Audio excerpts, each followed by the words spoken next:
Lizzie Borden took an axe, gave her mother 40 whacks. When she saw what she had done, gave her father 41.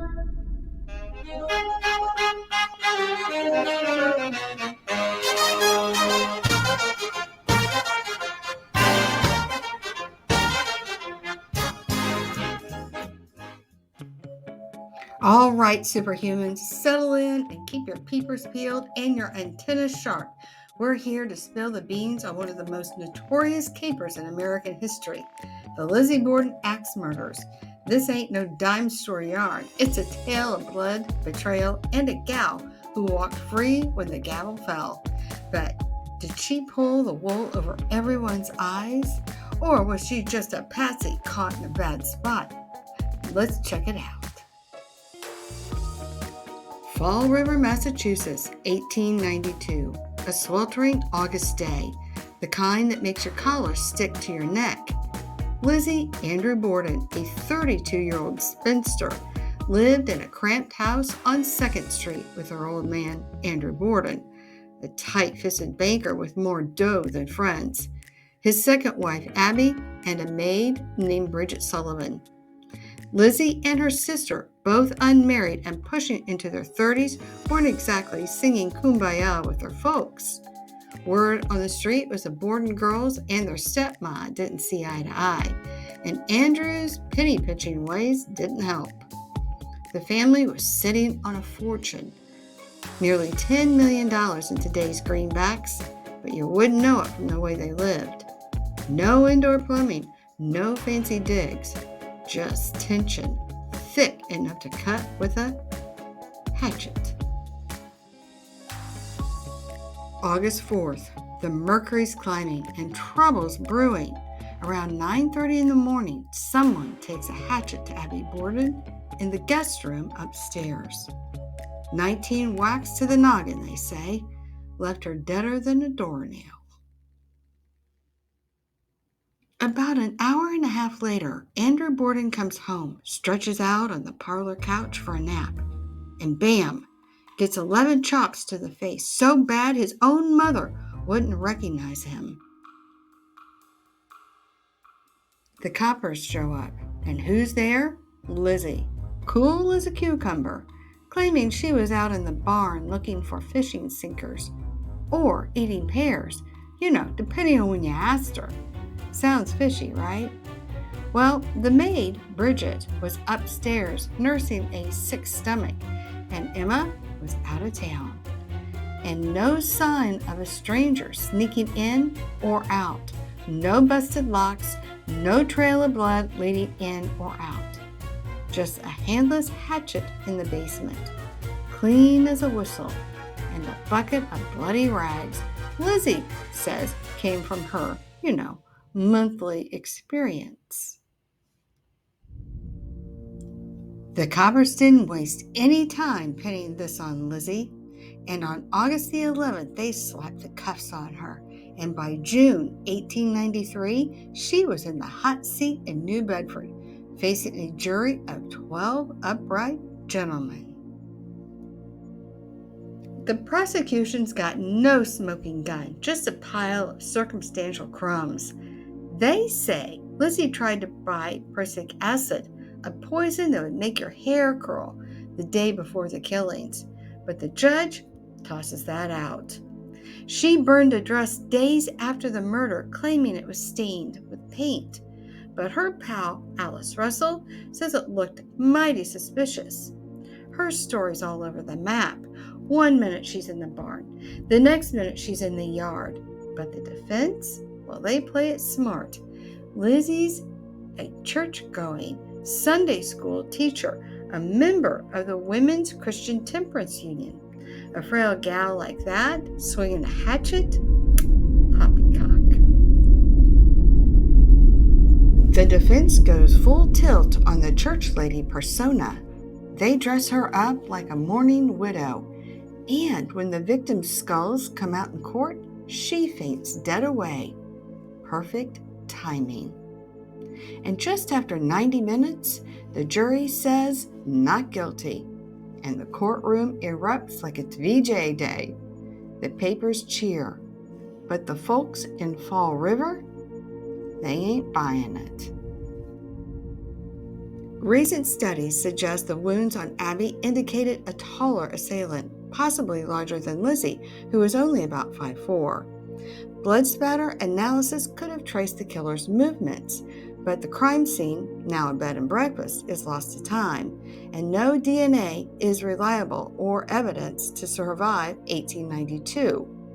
And even if modern forensics, as noted in the 2021 CBS 48 Hours analysis, may even struggle without new physical evidence, this leaves us pondering Lizzie's guilt or innocence. The question we need to explore.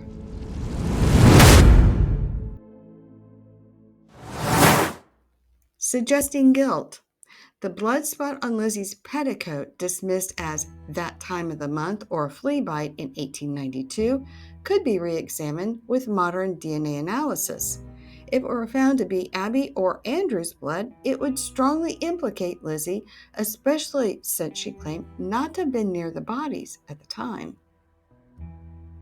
Lizzie's attempt to purchase prussic acid the day before the murders, though inadmissible at trial, is seen by some as evidence of premeditation, suggesting a plan to harm her family.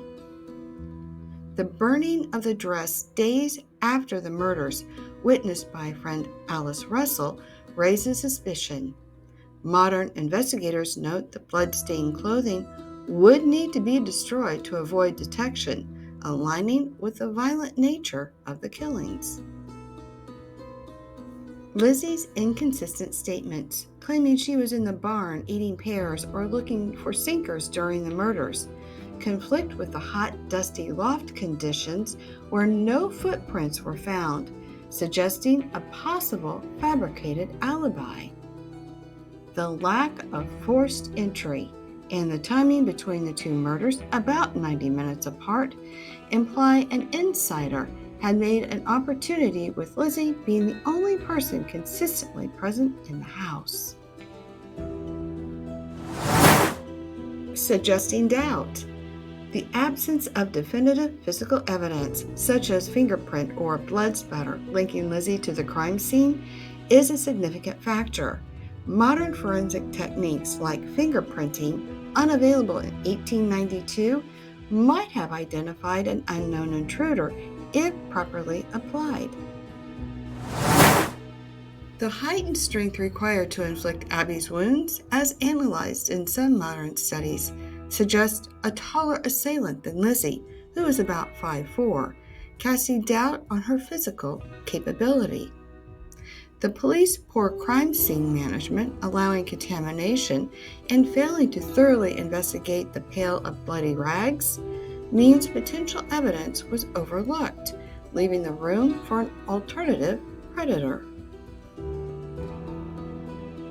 Lizzie's emotional distress, as noted by Dr. Seabury Bowen, who administered calming medicine, counters the narrative of a cold, calculating killer, suggesting she may have been genuinely shocked.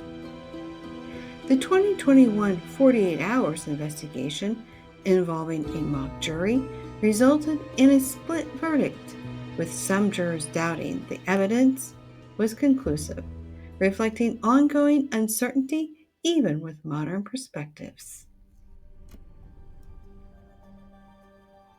The Lizzie Borden case remains an unsolved mystery, with modern investigators split on her guilt. And evidence like the blood spot on her petticoat, her prussic acid purchase, and the burned dress suggests involvement, especially with no forced entry.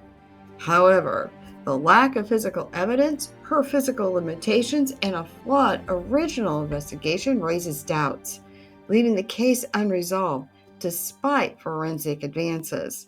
With the facts laid bare, we now turn to uncharted territory. Our Associated Remote View session has revealed some intriguing conclusions. Before we go any further, let's elevate your journey, personal and cosmic, Meet your must-have companion, the Energy Healing Map at mdhmap.com. Perfect for beginners and pros. It's your guide to clearing trapped emotional energies like ancestral or past life baggage, aligning your vibration with your goals. Imagine releasing old vibes to unlock new skills like remote viewing. With a clear energy field, you'll tap into the unseen. mdhmap.com helps you heal, grow, and explore your universe. Grab your energy healing map today, clear the past energies, and align your vibe, and see what's out there. Visit mdhmap.com now.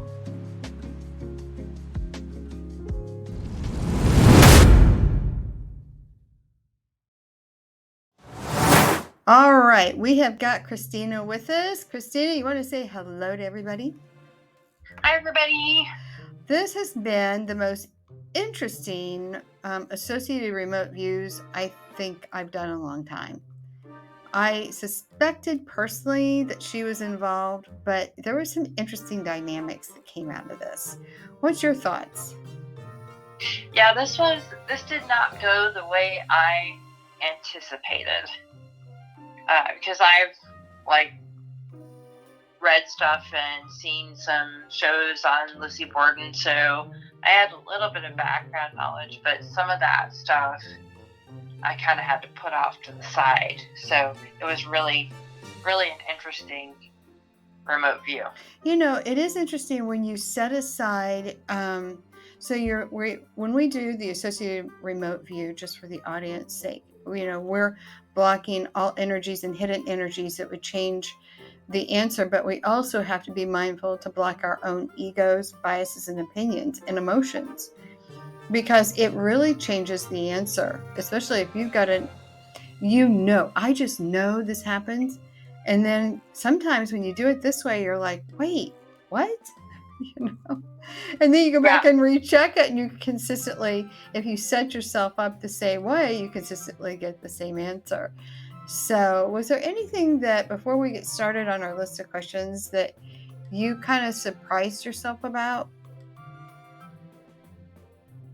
Well, the whole thing, it was a surprise to me, because I had pretty firm ideas set in my mind, and so the whole thing was a complete surprise on how things went. I was not expecting at all what came out.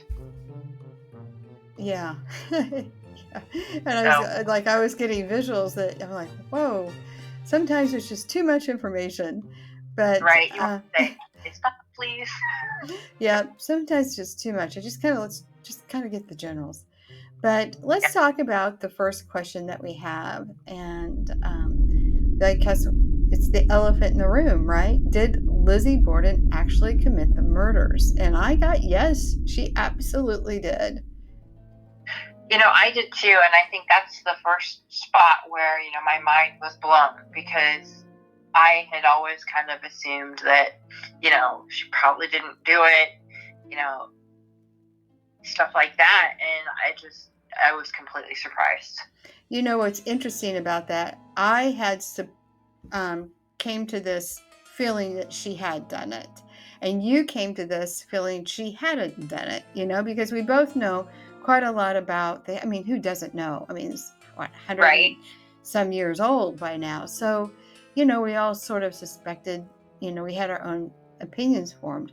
That's why it just is really surprising when you block your ego when you're doing this work, how important that is to get to the actual answer. And it may not agree with what your predispositioned opinion was, right? Absolutely, yeah. Yeah. So we both can say, yeah, we feel she was the one who committed the murders, right? Yep. All right. Let's move on to the next question. All right. Our second question is, what was Lizzie's true motive? What'd you get, Christina? Well, I just got this overwhelming feeling that she didn't get to live the way she wanted to live, and there was a lot of frustration and anger with that. Yeah, there seemed to be two skewed lines on how a lady should move forward in life, and that was kind of the precipice where attitudes were beginning to change, right? And I felt like mom and dad, they sort of kind of get a bad press in all this. In my humble opinion, I was thinking, he must have been a horrid man. There's a lot of rumors out about what Andrew did to the girls. I'll leave it there. People can do their own due diligence there. But I got none of that. In fact, I felt more of a doting father versus an ugly one. Let's just leave it there. But he was such a penny pincher, right? And he also had some very deep, prudish ideas about what women's roles should be. So if there's ever somebody that would be kind of biases against women, he definitely, in my humble opinion, sort of held that.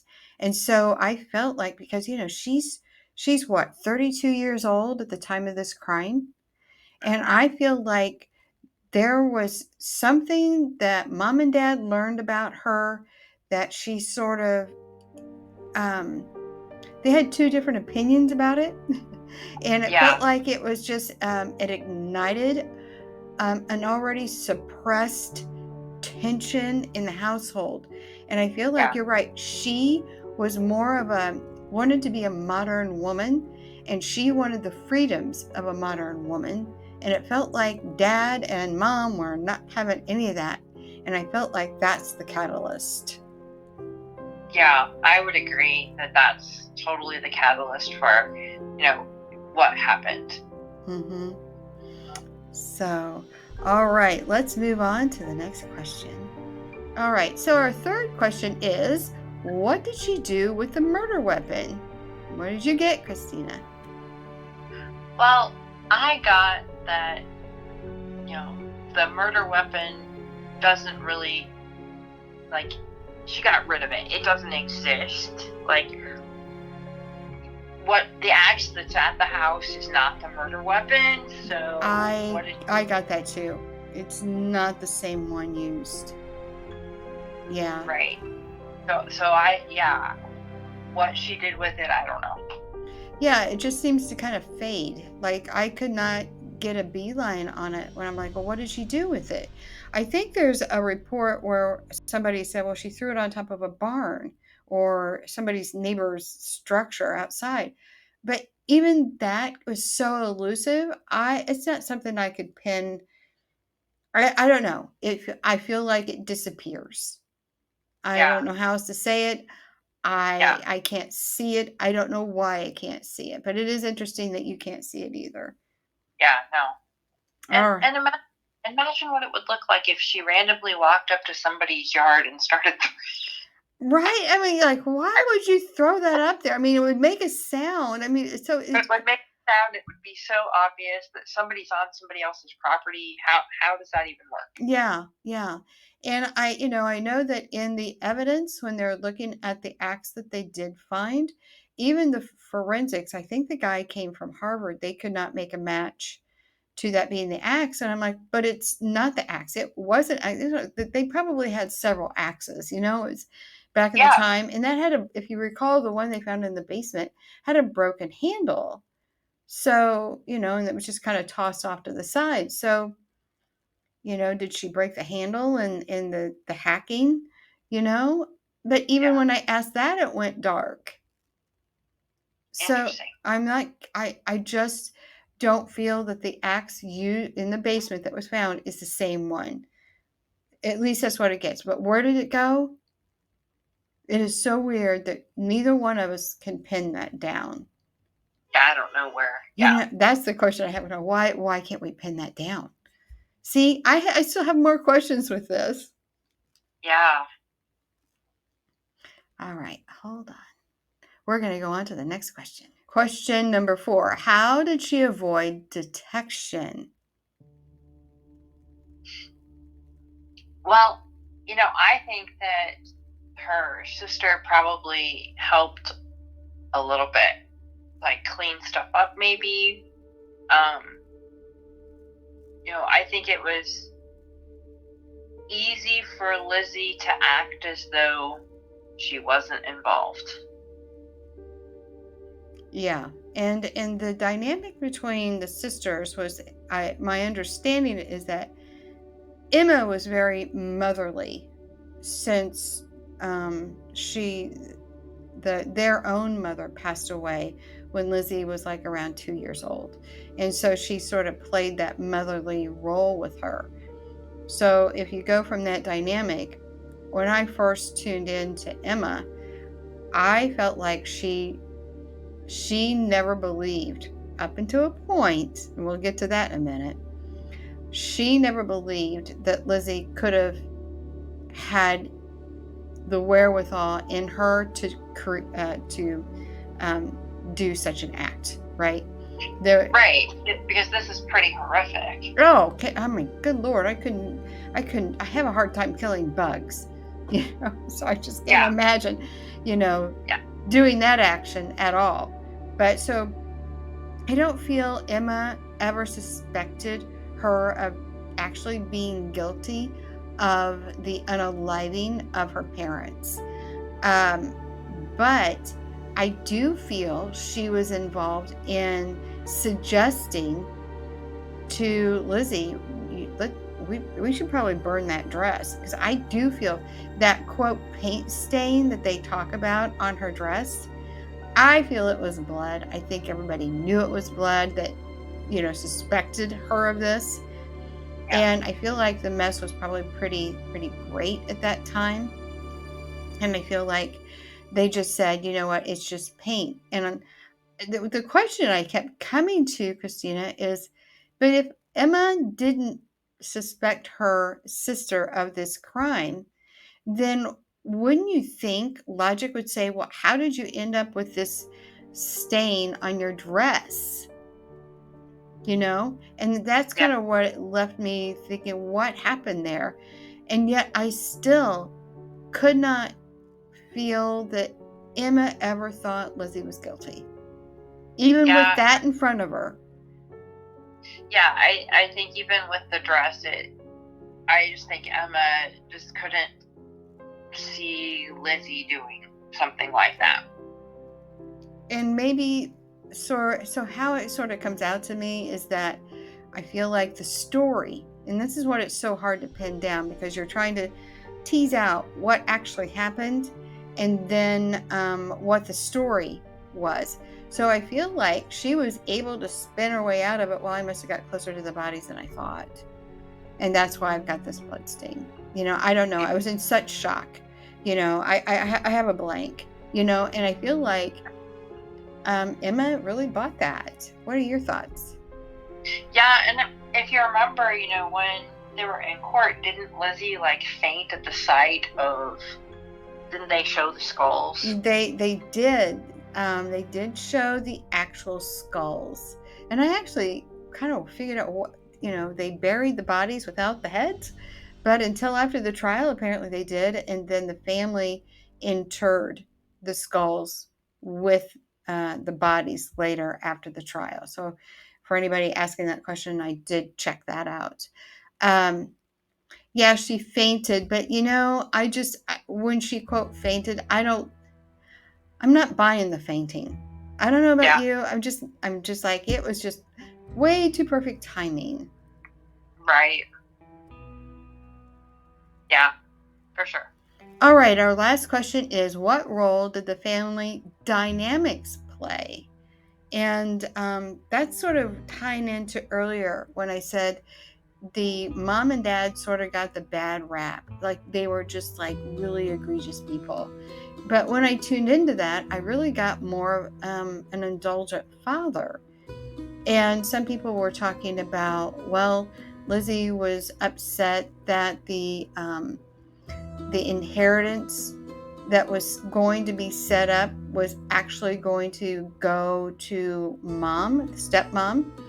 And she also knew, according to the story, that if dad died first, then all the assets would go to mom and mom's family versus to the daughters. And so there's some speculation that that's what triggered this event.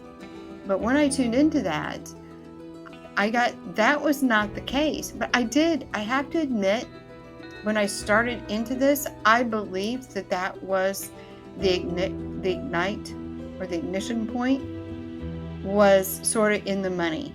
Who's going to get the money? I also got that Dad was not a nice person, and so I sort of bought into that, and I felt like the two combined is what created the violence, because that unaliving was personal. This is why I cannot go to it was a stranger in the neighborhood or somebody who was doing business with him that went south, so and all this.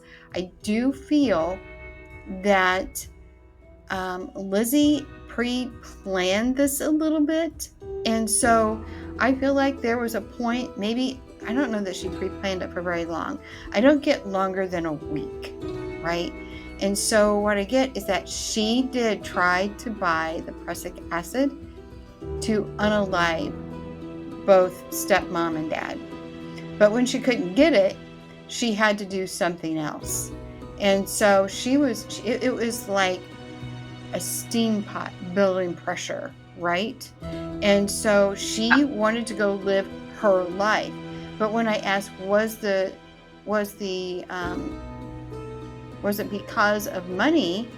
The irony I got was it wasn't because of the money or the inheritance.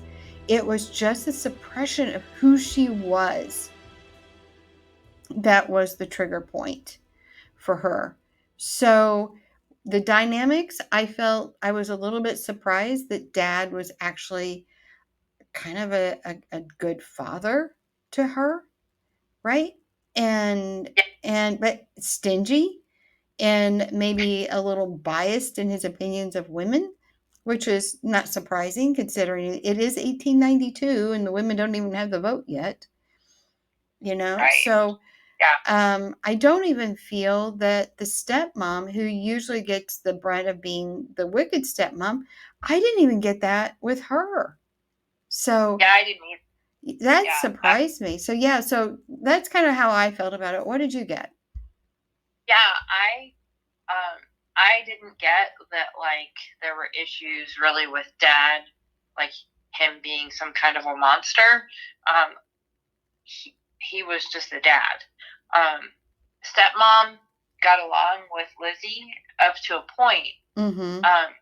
But then it's like things kind of go south, and for the time period, Dad was pretty uptight with the money, and then given the time period, Mom and Dad were pretty strict in their belief system, and women were supposed to behave a certain way and not any other way, even though Lizzie was wanting to be a more modern person.